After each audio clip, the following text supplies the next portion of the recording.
Michelle says, I'm reading now, Steve, can you recommend something to manage anxiety? My dad suffers from COPD and is having a bad attack.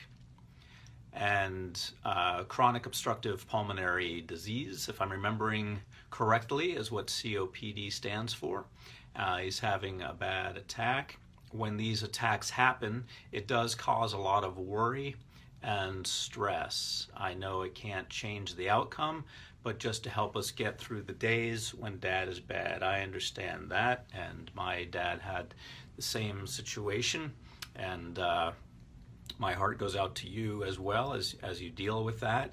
And my friend, a friend of mine, his father recently, I believe, was suffering with the same types of conditions. So what you're asking, Michelle, is for something to manage anxiety, and you're asking not for your dad, but for the caregivers.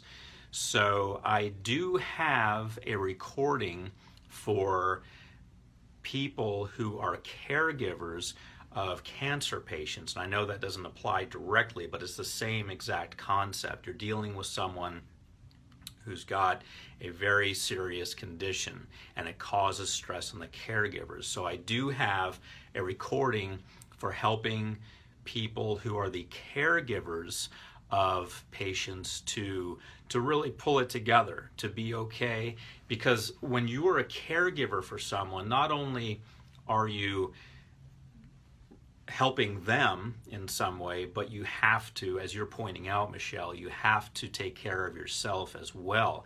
And if you're not taking care of yourself, well, it's kind of like the person who's attempting to pull someone out of a pit. You know, if you're reaching down and attempting to lift them up, to pull them out of that pit of despair and give them hope, but you fall into the pit, or you get into the pit with them, then you're both stuck in a pit. You know, neither of those situations are good.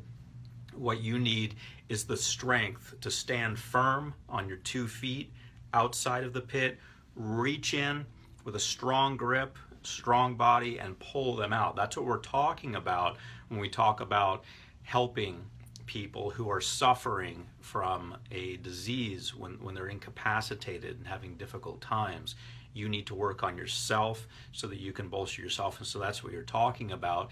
And so, Michelle, you're talking specifically about the anxiety that comes along with that, because there is a lot of stress related to dealing with any type of situation like that. You see a person who's lying in bed a lot of times who doesn't seem to be doing very well, and maybe their situation even seems to be getting worse, and it takes a toll on the caregivers. It takes a toll on the entire family.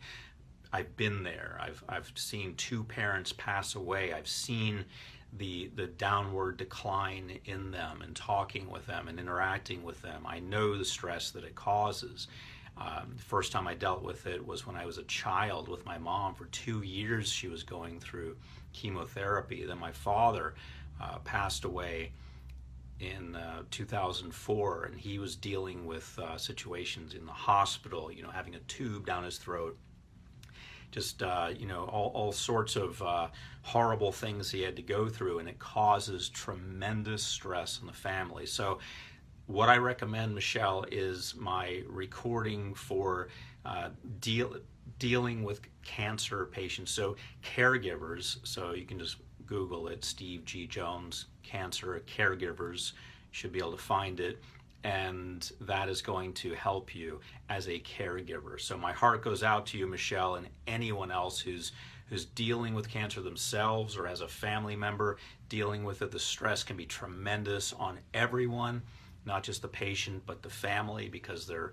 concerned, they're worried, they don't know what's going to happen. So check that out, Michelle, and thank you for that question.